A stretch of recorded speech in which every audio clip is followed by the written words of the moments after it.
Okay, for today, well, as we count down, we've reached the end of our countdown to Challenge Subic. So, for this last episode, we're going to talk about some more hill running tips to help you climb the challenging run course of Challenge Subic. So, you start off by making sure you maintain a steady effort as you climb the hill. So, nowadays, we have GPS enabled devices like Garmin's and other brands. So it's easy to be tempted to maintain a pace on the hill the same as what it was on the flat. So that's the wrong way of doing it. What you need to do is to maintain the same effort rather than pace. Even if it means slowing down, it's okay because you don't want to burn yourself when you get to the top because you still have a long way to go. So that's the basic tip there. Keep it steady on your way up. So maintain a steady effort rather than a steady pace. Oh, well, it's already available in Garmin stores. There are Garmin stores in several malls, like in Glorieta 5, there's one. So and then also sports shops like ROX also sells Garmin's, and also a couple of bike shops. They also retail Garmin's, so you can find it there. Well, to be honest, during my time, there were no such things as GPS enabled devices, and we were okay just relying on a regular stopwatch. But now, if you wanna be able to really do a good job with your training, measuring your time, your pace, the GPS is very helpful in all of that. And also the more advanced Garmin watches already have the ability to program your workout, and all you need to do is press start, and then it's gonna do the job of timing for you.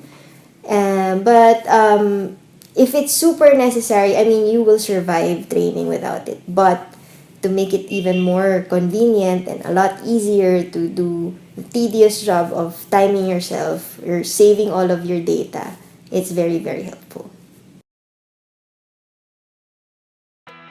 Just be sure to not rest when you get to the crest. Meaning, when you get to the top, if you were able to maintain a steady effort on your way up, then you shouldn't have a problem maintaining a relatively faster pace when you get to the flat parts or the top of the hill. All you need to do is, from shorter strides of climbing, all you need to do is extend your legs or lengthen your stride, get back to the same rhythm as you would on the flats. Instead of the common thing people do is they go really hard on the way to the top and then slow down because they're spent. So if you pace yourself well, going up, then you will be able to lengthen your stride on the flats and then be able to maintain a faster pace in the easier parts of the course. Important thing when going downhill is to not be intimidated by the speed. So you'll be able to get used to running downhill if you do it in training. So you have to practice. And another thing is, when you go downhill, you really have to focus on your form so you don't end up hurting yourself. Don't be intimidated by the pounding, because if you do it right, you won't injure yourself in any way. So just make sure when you run downhill, shorten your stride so you don't end up toppling over, or whenever you feel like you're going too fast already, just shorten your strides and then keep your arms wide and low for balance. So if you do those two important form tips, then you'll be okay. You don't need to worry about running downhill. I just want to wish everyone good luck. To all of the participants of Challenge Subic, I hope you have a fun and safe race next weekend, this coming weekend on Saturday.